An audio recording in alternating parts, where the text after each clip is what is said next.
to my channel. ഞാൻ കുറച്ച് പ്ലാവില് പറിക്കലായിരുന്നു. ഇതിനൊന്നല്ലേ ഈ പ്ലാവില് കൊണ്ടാണ് ഇന്നത്തെ ടൈം പാസ്. അപ്പൊ എങ്ങനെ എന്നെ അടിച്ചു കുളിക്കൂലേ? കമോൺ, അങ്ക് പ്ലാവിലെ മാത്രം പോരാ, അങ്ക് കപ്പച്ചെടിന്റെ തണ്ടടക്കം മേലാവണം. ഓക്കെ,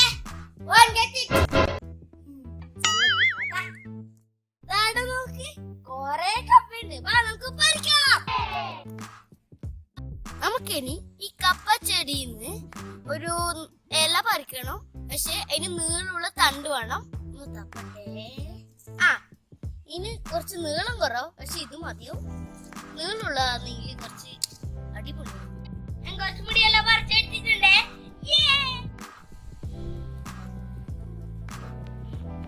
നമ്മൾ ഇന്ന് എന്താ ചെയ്യുന്നത് ഞാൻ പറഞ്ഞില്ലല്ലോ. നമുക്ക് പ്ലാവിലോട്ട് നല്ല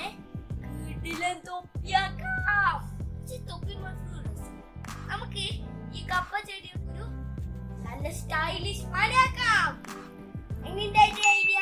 അടിപൊളിയല്ലേ? ആദ്യം എന്താ നമ്മൾ ചെയ്യുക? തൊപ്പി മാല, മാല തൊപ്പി, തൊപ്പിയാക്കാം. ഞാൻ കുറച്ച് ഈർക്കൽ കഷ്ണം കട്ട് ചെയ്ത് വെച്ചിട്ടുണ്ട്. നോക്ക്, എല്ലാവർക്കും കാണാൻ പറ്റുന്നില്ലേ?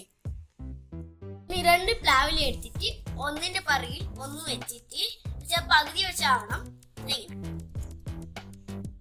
ഇനി ഒരു ഈർക്കിൽ എടുത്തിട്ട് ഇവിടെ ഇങ്ങനെ കുത്തിയിട്ട് ഇപ്പത്തെ വശത്തു ഈർക്കിൽ, അപ്പോ ഇവിടുന്ന് പിന്നും വശത്തേക്ക് കുത്തുക.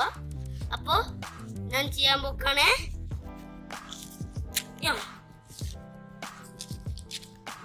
ഇനി ഇവിടുന്ന് ഈ വശത്തേക്ക് ഇങ്ങനെ കുത്തും.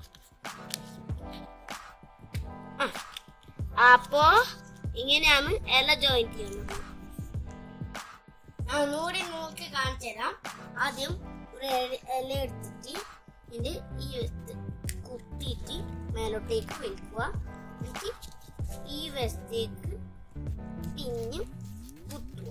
ഞാൻ ഇലകൾ ഒരുമിച്ച് എന്റെ തലേന്റെ അളവിന്റെ അത്ര ജോയിൻ ചെയ്ത് വെച്ചിട്ടുണ്ട്. എല്ലാവർക്കും കാണാൻ പറ്റുന്നില്ലേ?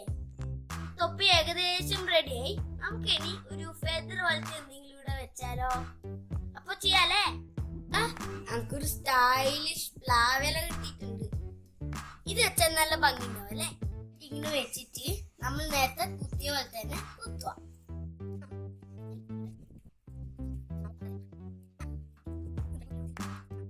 അപ്പൊ എന്റെ തൊപ്പി റെഡി ആയിട്ടുണ്ട്. ഇനി നമുക്ക് മാലയിലോട്ട് പോവാം.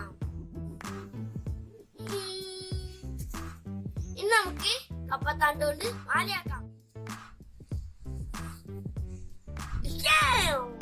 ഇനി നമ്മൾ എന്താ ചെയ്യണ്ടേ? ഈ ഭാഗം കണ്ട അത് ഇങ്ങനെ പൊട്ടിക്കണം. ഓക്കെ, ഞാൻ പൊട്ടിക്കാൻ പോക്കാണ്.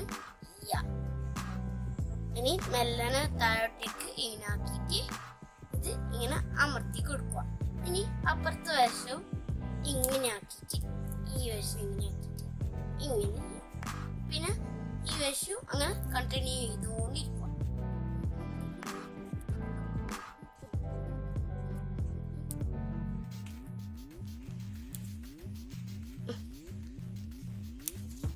നല്ല രസമുണ്ട് ഇങ്ങനെ ചെയ്യാൻ. എല്ലാരും കണ്ടാ? ഇങ്ങനെ ഇരിക്കും നമ്മളിങ്ങനെ ചെയ്യാറ്. ഇനി നമുക്ക് ഈ ഇലന്റെ ഭാഗം ഇങ്ങനെ ചുരുട്ടി പിടിച്ചിട്ട് ഇങ്ങനെ വട്ടത്തിൽ കട്ട് ചെയ്യാം.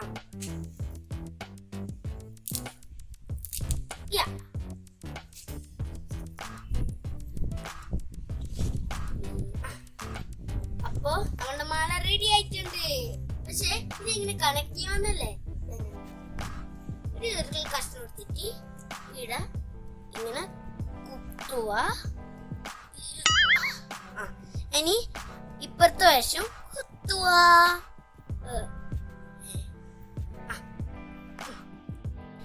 എന്തായാലും ഉണ്ടാക്കുന്നില്ലേ?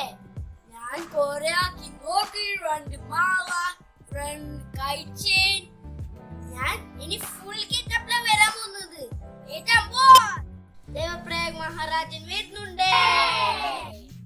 എങ്ങനെ എന്റെ ഗെറ്റപ്പ്? അടിപൊളിയല്ലേ? അപ്പൊ അടുത്ത വീഡിയോയില് ഞാൻ പിന്നും ഇങ്ങനത്തെ ടൈം പാസ് കൊണ്ട് വരും. അപ്പൊ ബൈ.